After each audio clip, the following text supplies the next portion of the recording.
Boa tarde a todos. Às 14h04, dia 10 de abril do ano 2019, eu declaro aberta a sessão do Tribunal Regional Eleitoral do Rio Grande do Norte. Questiono da Corte com relação à ata da sessão anterior. Alguma observação? Não há. Aprovada. Expediente algum? Sem expediente, senhor presidente. Obrigado. Comunicação, indicações e propostas. Eu não tenho nenhuma, a não ser renovar aqui, que já é do conhecimento de todos.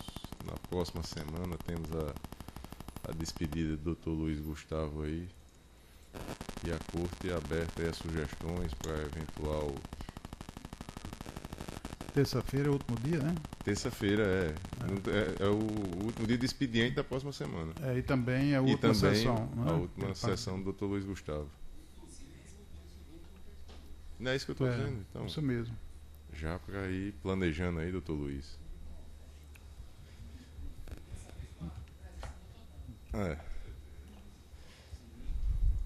E hoje, doutor Francisco Glauber, e como bom moçoroense, irá, logo depois da sessão, até Mossoró, torcer lá pelo Potiguar. Por isso que tem que ser rápido a sessão. A sessão, vamos prestigiar. E boa sorte lá, doutor Francisco Glauber. Eu não tenho nenhuma comunicação, nem indicação, nem proposta. Doutor desembargador Cornélio Alves. Também não. Doutor Francisco Glauber, doutor José Dantas, doutor Ricardo, doutor Luiz Gustavo. Sem proposições nem comunicações. Doutor Vladimir. Presidente, só informar que esses dois recursos que estão sob a relatoria do doutor Ricardo, está assentado na autuação deles a minha suspeição. No entanto, eu percebi que são relativos à eleição suplementar nesses municípios. E minha suspeição era só na eleição ordinária. A causa que gerava a suspeição na eleição ordinária não se repetiu na eleição suplementar. Perfeito. Então, eu funciono em ambos os processos. Então, registrado. Doutora Cibele.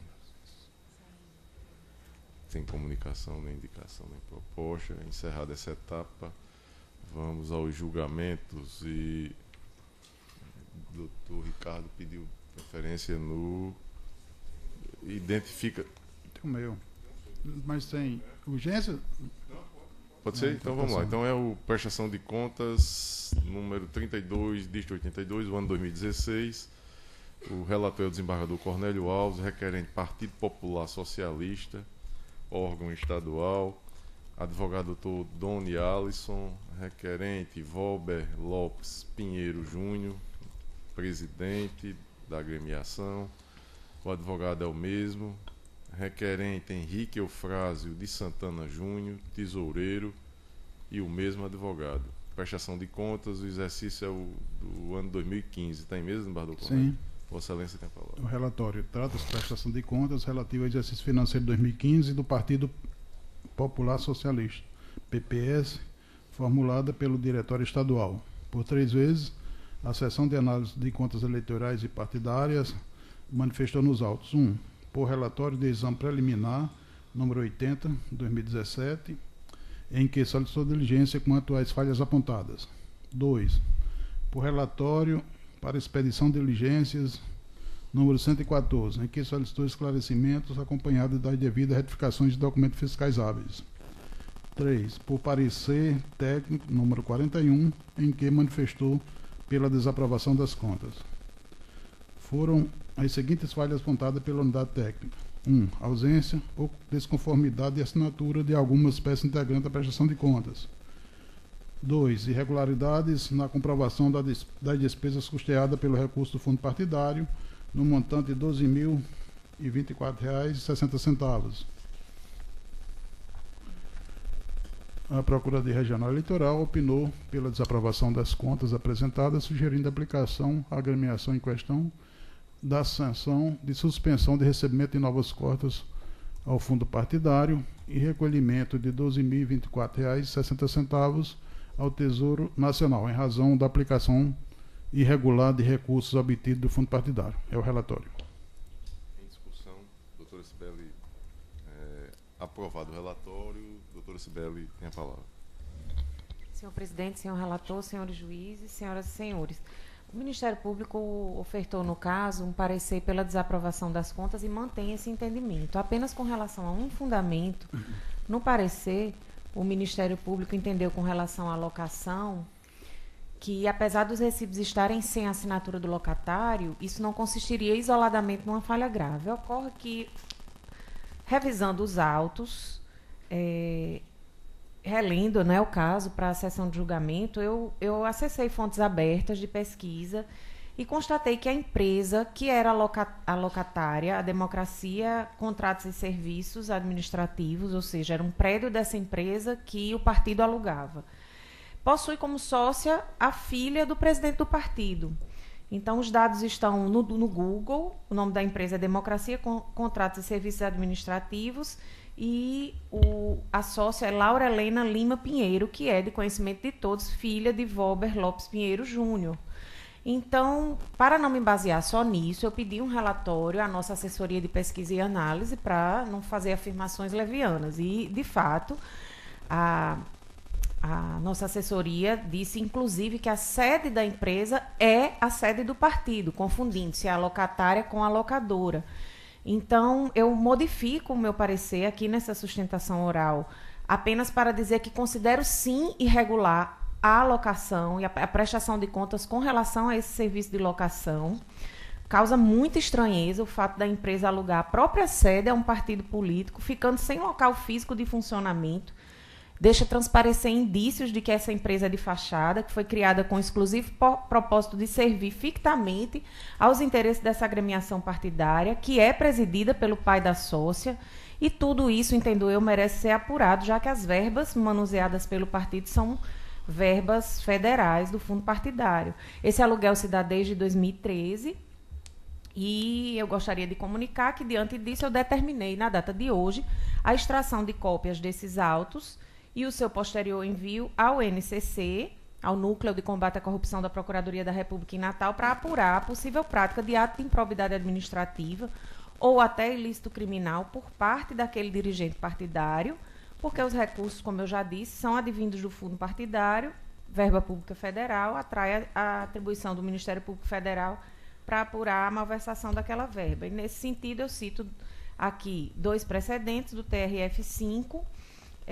que respaldam esse entendimento. Então, eu retifico nessa parte o parecer anteriormente exarado nos autos, para, além das outras irregularidades que mencionei no parecer escrito, também valorar de forma negativa a irregularidade referente ao lançamento de recibos de aluguel sem assinatura da locatária, mantendo tudo o que mais consta no parecer, devendo ser desaprovadas as contas, é o parecer do Ministério Público. Obrigado, doutor Sibeli. O relator, desembargador.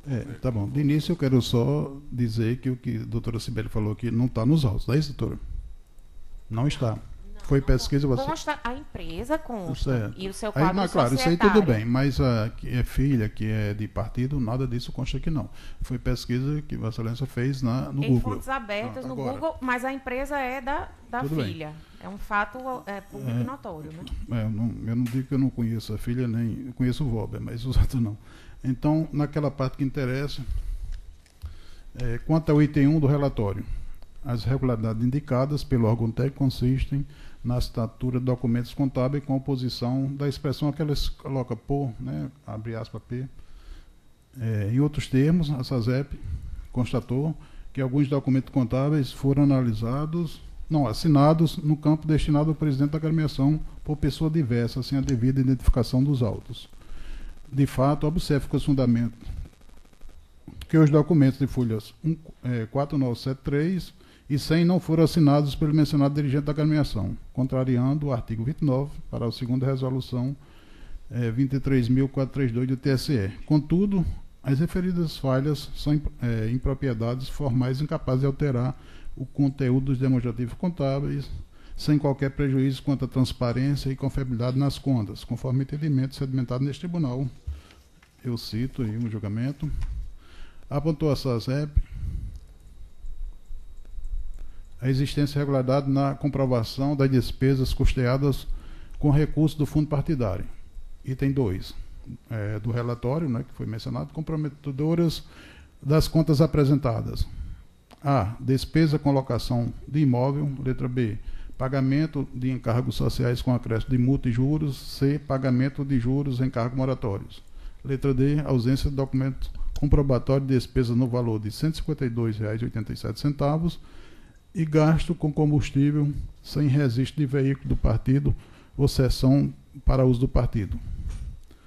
Por ocasião da análise da regularidade constante no item A, a SACEP concluiu que foram realizadas despesas relativas à locação de bem imóvel no valor, na realidade é 9.600, que são 12 prestações, são 12 parcelas de R$ 800, sem, no entanto, terem sido apresentados documentos fiscais válidos referentes a esse tipo de despesa, uma vez que o contrato de locação apresentado pela agremiação partidária expirou em 31/12/2003 e o recibo de pagamento foram apresentados sem assinatura do emitente. Acrescentou a SACEP que na despesa realizada no dia 5/3/2015 também houve divergência entre os valores da transferência bancária e do recibo de pagamento de aluguel. Ocorre que no anexo 4, o livro diário apresentado pelo partido consta de seguintes informações referentes ao pagamento do aluguel. Foi feito um gráfico aí, que eu espero que o doutor Vladimir entenda, que ele estava citando o Ibanez, do Ibanez. Esclareço que, não obstante, no contrato de locação conter cláusulas prevendo que a duração do referido negócio jurídico refere-se ao ano 2013, verifica que a partir da análise documental a existência nos autos de comprovante de transferência em nome do locador, sendo possível oferir o efetivo pagamento dos aluguéis. Nesse sentido, o parecer do Ministério Público, eu transcrevo o parecer, que ela agora, o órgão ministerial fez uma retificação, né? Porém, quanto ao pagamento do aluguel no mês de fevereiro, no valor de R$ 1.600, não foi apresentado pelo partido justificativa para pagamento de valor diverso ao pactado no contrato, permanecendo sem comprovação parte da despesa que corresponde ao valor de R$ 800, porque tem um valor de R$ 1.600 que na realidade está sobrando. É como se ele pagou a mais. Em relação à ausência de documentação fiscal, comprobatório de despesa descrita no parágrafo anterior, a patente violação ao artigo 18 da Resolução 23.432. Eu transcrevo o artigo 18. A falha descrita no item 2 refere-se a duas despesas apresentadas sem o respectivo comprovante, constante no parecer técnico número 41, com a descrição ausência do documento comprobatório de despesa, no valor de R$ 45,07. A referida incorreção também contraria o artigo 18 da citada resolução, uma vez que não foi apresentado justificativa plausível sobre o referido montante. A falha descrita no parágrafo anterior e referente ao pagamento do aluguel no mês de fevereiro de 2015 corresponde ao valor total de R$ 952,87 e caracteriza irregularidade grave, conforme entendimento aqui deste tribunal, em que eu citei alguns julgamentos. Em relação às falhas constantes no item B e C, referente ao pagamento de encargos sociais com acréscimo de multa e juros e o pagamento de juros e encargos moratórios no valor de R$ 383,41, o referido gasto está previsto no artigo 17, parágrafo 2º. Então, isso aqui tem justificativa.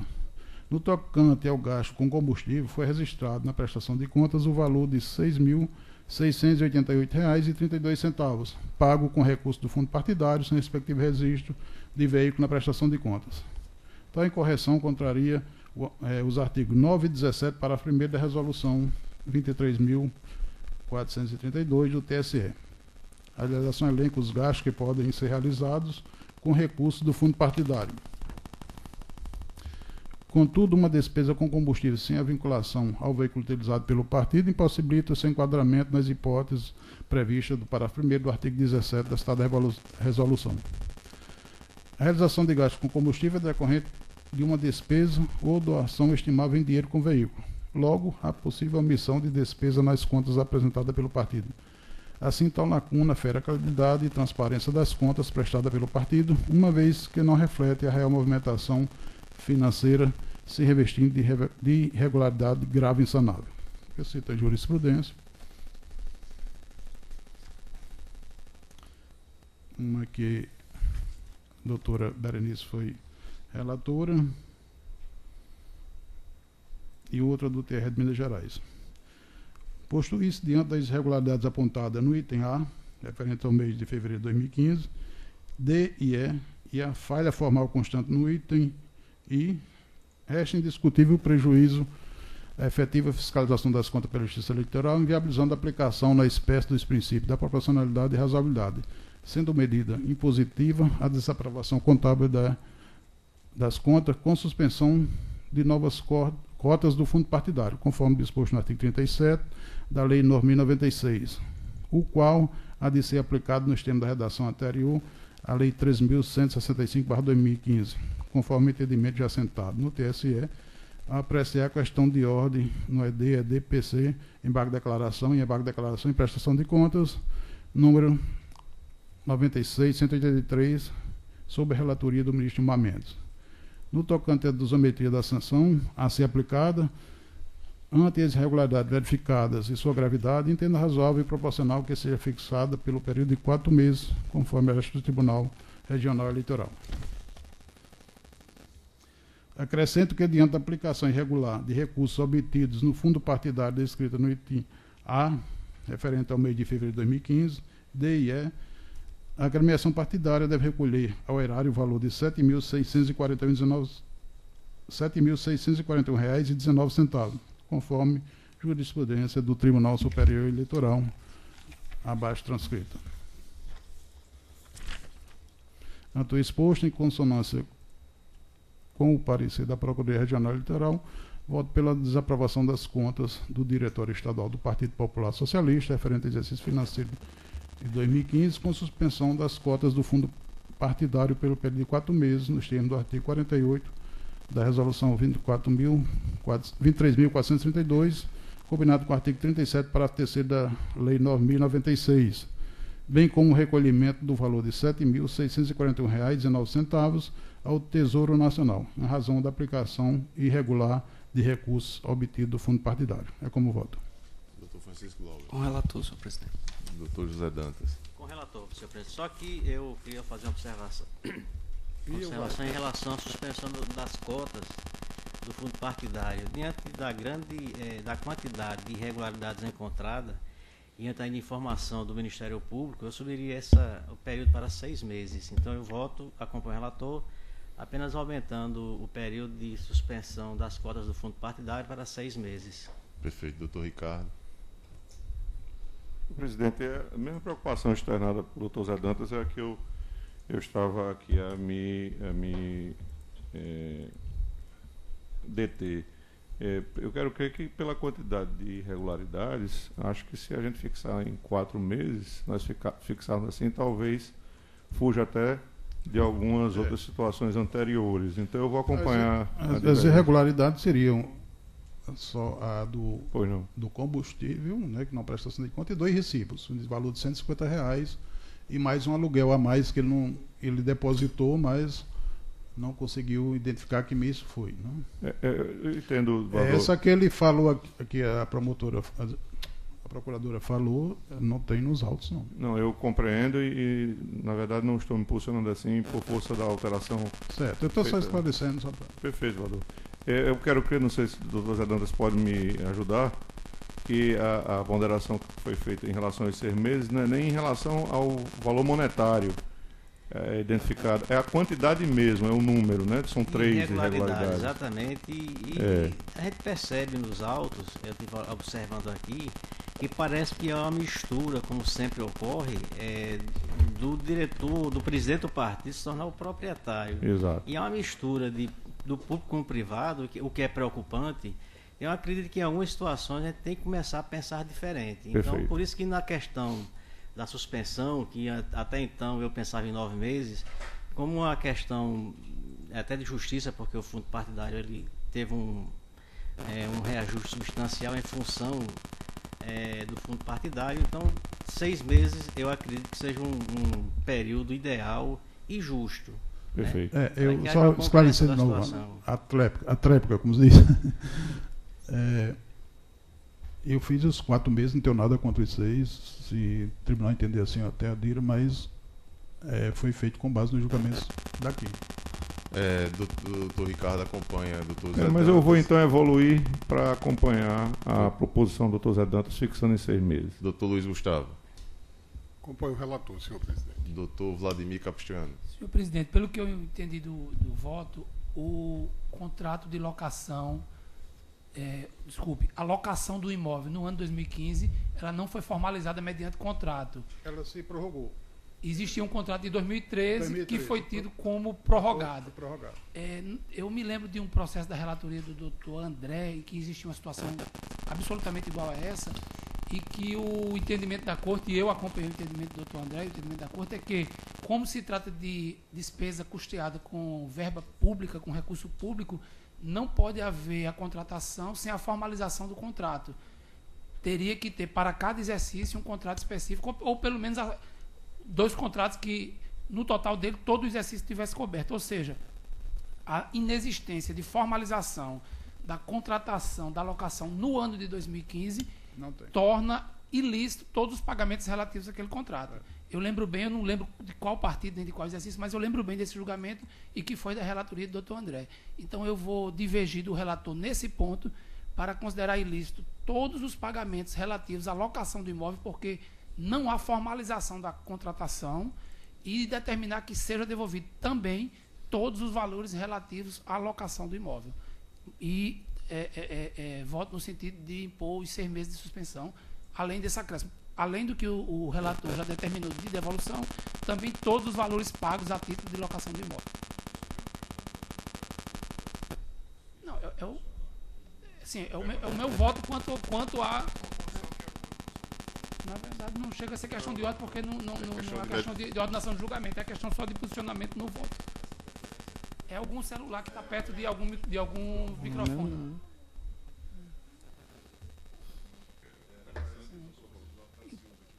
Então, assim, o meu voto é no sentido de também considerar irregular as despesas. Não, porque o doutor Dantas não tratou desse assunto. Em relação ao doutor Dantas, é só o período de suspensão, 6 meses. Mas eu estou acrescentando também no meu voto como irregular todas as despesas relativas à locação do imóvel, porque não havia a formalização da contratação. Mas, senhor presidente, então eu posso, se o relator me permitir, eu posso apresentar ajustar meu voto também para aderir à posição. Eu acho que com relação a esse sentido, o voto da Procuradoria da Poder foi favorável. Foi. Doutor Zé Dantas também justifica os 6 meses com base no que também disse na ilicitude dessa despesa. Presidente, além de ser justificativo para os 6 meses, também acresce o valor a ser devolvido.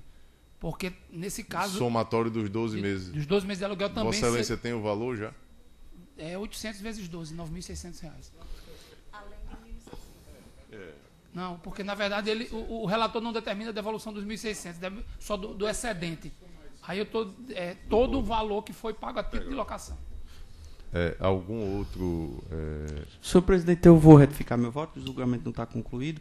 Eu já elevaria para os 6 meses, considerando esse diferencial feito pelo doutor Zé Dantas, mas eu também me acresço ao que foi invocado pelo doutor Vladimir.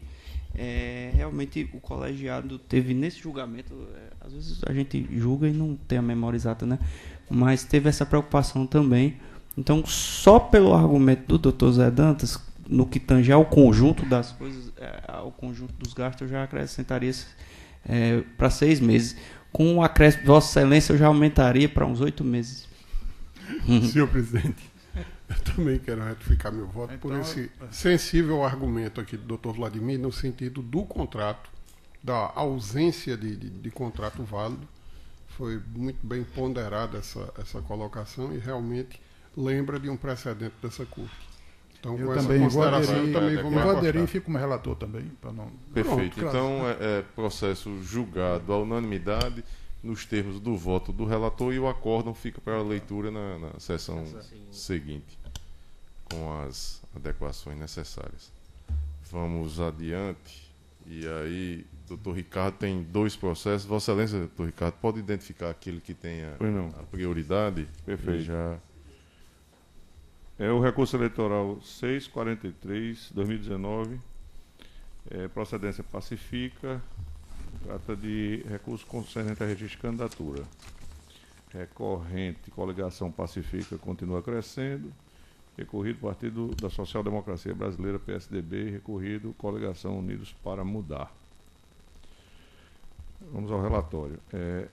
Recorre a coligação pacífica, continua crescendo, contra a sentença proferida pelo juízo da 12ª Zona Eleitoral de Nova Cruz, que deferiu o registro do Partido da Social Democracia Brasileira para participar do pleito suplementar no município de Pacifica, de forma isolada, excluindo o Partido da República, PR, e o Partido Popular Socialista, PPS, que também integravam originariamente a coligação Unidos para Mudar, tendo em vista que os diretórios municipais das agremiações partidárias excluídas encontravam-se com os registros suspensos, nos termos do artigo 48, parágrafo 2º da Resolução 23.546 de 2017 do TSE, em razão da falta de prestação de contas.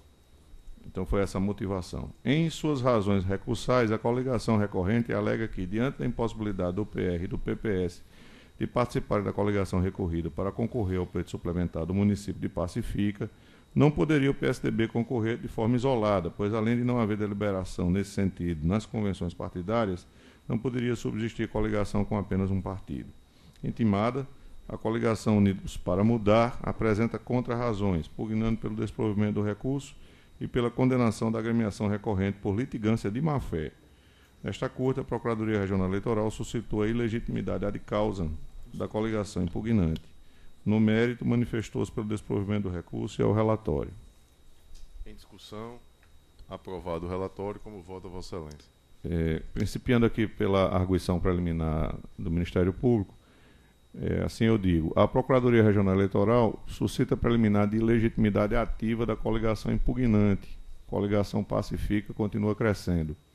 Ora recorrente, asseverando que partidos, coligações e candidatos não têm legitimidade para impugnar ato interno de formação de coligação adversária, por falta de interesse próprio, salvo excepcionalmente na hipótese de alegação de fraude em sua formação, com impacto na lisura do pleito, consoante jurisprudência firmada no âmbito da Justiça Eleitoral.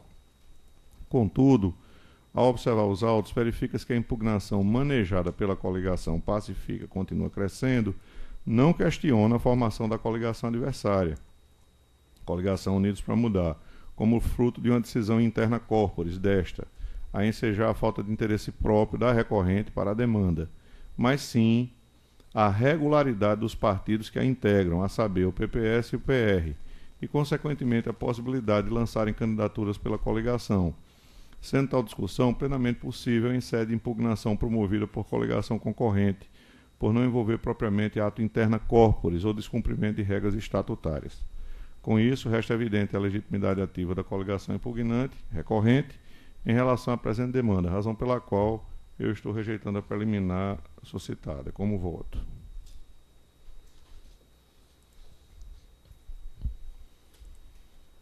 Se for necessário fazer algum esclarecimento, posso acrescentar algum comentário. Só para, embora não vote, doutor Ricardo, mas só Pois não. Fomentar aí o debate. Senhor presidente, Essa questão de competência também dessa matéria. Né? Eu tenho uma dúvida quanto à questão se não houve perda superveniente do objeto. Isso aqui eu estou indagando, do Ricardo, não tenho posição firmada. Porque a gente está tratando do registro da coligação que perdeu a eleição. Se não teria havido perdas. Como não tem aqui eleições proporcionais envolvidas, o eventual provimento desse recurso não vai ter nenhum efeito prático no resultado das eleições, porque não tem... Porque em sequência, doutor Vladimir, eu vou inclusive julgar um outro recurso que também tem relação direta com essa primeira Mas demanda. Também dos candidatos derrotados, né? Não questiona nenhum, aqui não questiona, na verdade, a formação da coligação. Eu deixei claro aqui no relatório, existe, né? Eu posso esclarecer aqui. No relatório eu digo que a motivação foi a falta de prestação de contas. Então a discussão é em torno... A motivação do indeferimento da coligação, né? Dos dois partidos que compõem a coligação. Sim. A arguição preliminar é no sentido de que a coligação não poderia discutir judicialmente a matéria em razão da formação da coligação adversária. Entendeu? Então, com base nessa fundamentação que foi apresentada na preliminar, é que eu estou rejeitando. Não, perfeito. Vamos tomar os votos e aí o debate deve surgir. Doutor Luiz Gustavo, como vota Vossa Excelência? com relação à preliminar.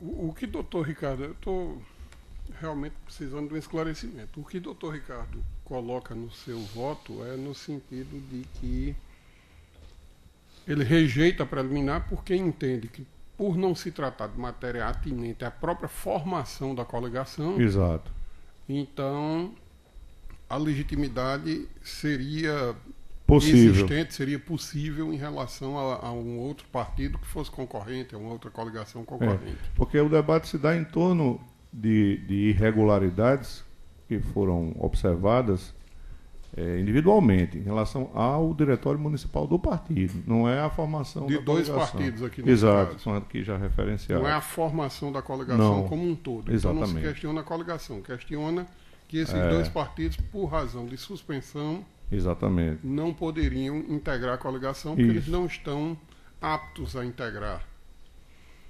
Perfeito. Então, nesse sentido, eu acompanho o relator na preliminar. Doutor Vladimir. Fico, entretanto, me perdoe a intromissão ainda depois de encerrar o meu posicionamento, mas fica ainda a dúvida mesmo suscitada pelo doutor Vladimir, se não seria o caso já da perda de objeto superveniente. Quanto à matéria preliminar da ilegitimidade, eu acompanho o relator, mas como já afirmo, eu permaneço com a dúvida que eu acho que a Corte devia deliberar sobre a perda ou não do objeto. Mas quanto a essa preliminar, eu acompanho o relator. Desembargador Cornélio. Doutor Francisco Glauber. Acompanho o relator. Doutor José Dantas de Pai. Também acompanho o relator. Então vamos ao mérito, doutor. Pois não, presidente. Cartinovo. O cerne da questão trazida no recurso interposto pela coligação Pacifica continua crescendo, diz respeito à possibilidade do Partido da Social Democracia Brasileira concorrer de forma isolada às eleições suplementares realizadas no município de Pacifica, após a exclusão do Partido da República e do Partido Popular Socialista, os quais também integravam originariamente a coligação Unidos para Mudar. Sobre a matéria, conforme jurisprudência consolidada no TSE e precedentes desta Corte, abre aspas, a irregularidade detectada quanto a um dos partidos integrantes da coligação, sem a demonstração de que as demais agremiações partidárias também incorreram em vícios, não deve acarretar automaticamente o indeferimento total do DRAP da coligação, devendo tão somente ser excluído o partido cuja irregularidade foi evidenciada. Como se vê, de acordo com a jurisprudência dos tribunais eleitorais, não há qualquer incorreção na decisão proferida pelo juízo singular que determinou a exclusão das agremiações partidárias que estavam irregulares, deferindo o registro do único partido regular que compunha a coligação, já que, na esteira dos precedentes mencionados, este não poderia ser atingido por uma irregularidade para a qual não concorreu. Na hipótese dos autos, sendo a coligação formada por 3 agremiações e sobrevindo o indeferimento do registro de 2 delas, decorre consequentemente a extinção da coligação, já que a existência desta pressupõe a reunião de, no mínimo, 2 partidos.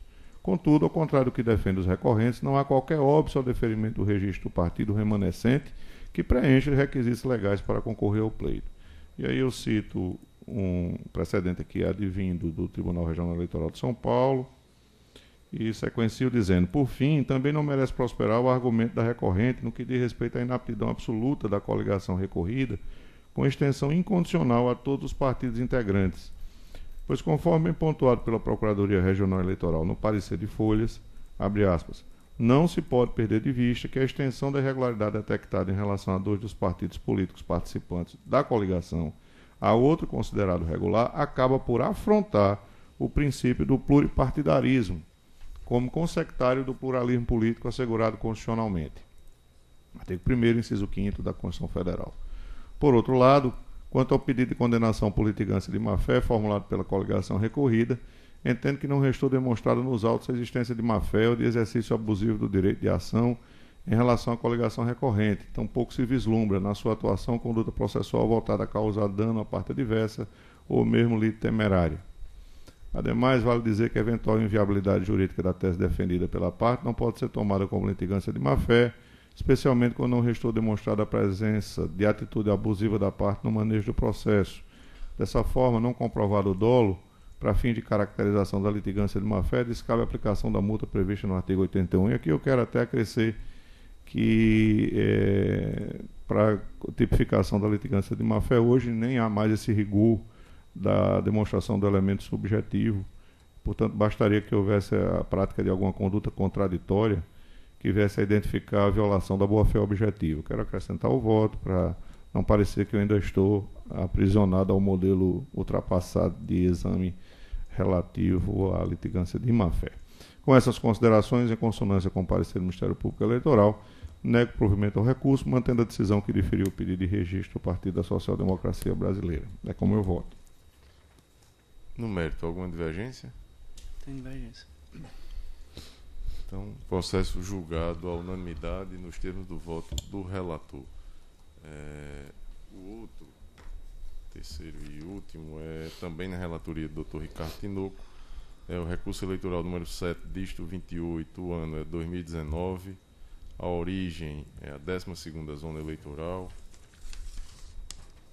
Recorrentes, coligação Pacifica continua crescendo. Advogado Dr. Leonardo Vasconcelos Braz Galvão. Celso Luiz Marinho Lisboa, o advogado é o mesmo.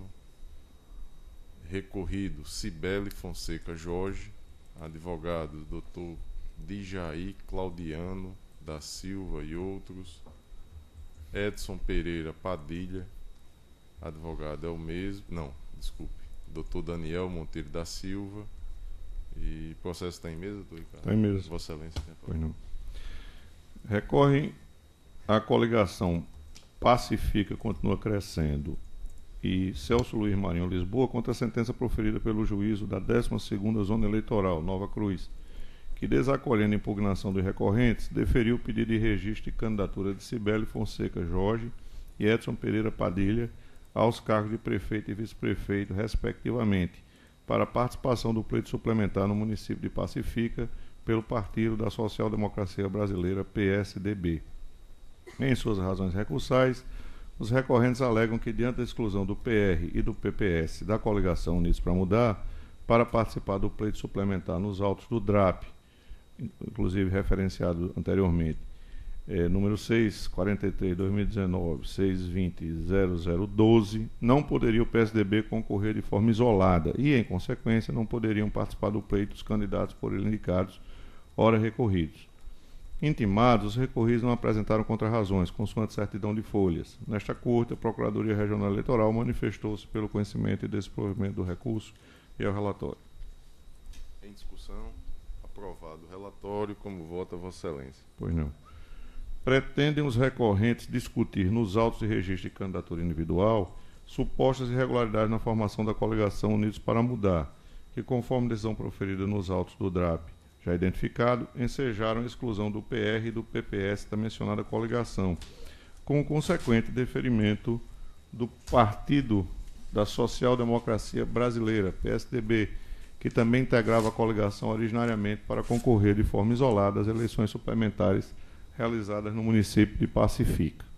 Contudo, vale ressaltar que questões atinentes à formação da coligação, regularidade de atos partidários e validade de convenções devem ser analisadas no DRAP respectivo e não nos requerimentos de registro individuais a que se vinculam, conforme se está da jurisprudência sufragada no TSE. E aqui eu faço referência a decisões oriundas lá do Tribunal Superior, da relatoria do ministro Henrique Neves, Luciana Lócio e também do ministro Arnaldo Versiani.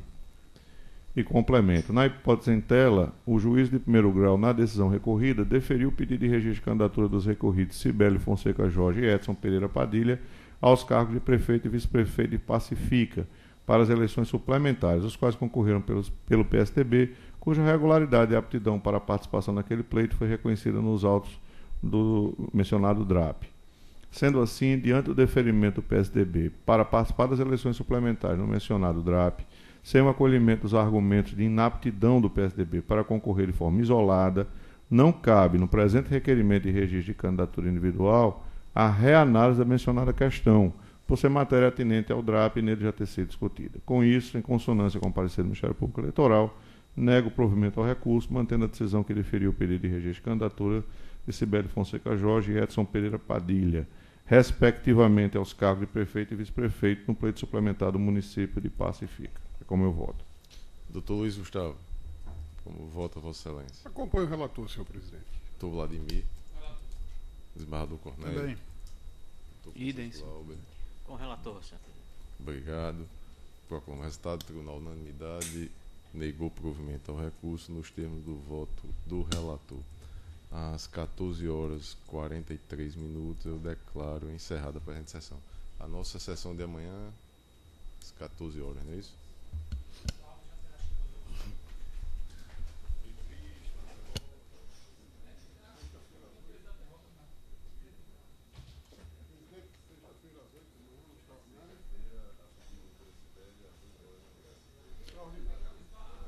Não, amanhã tem, não? Tem, né?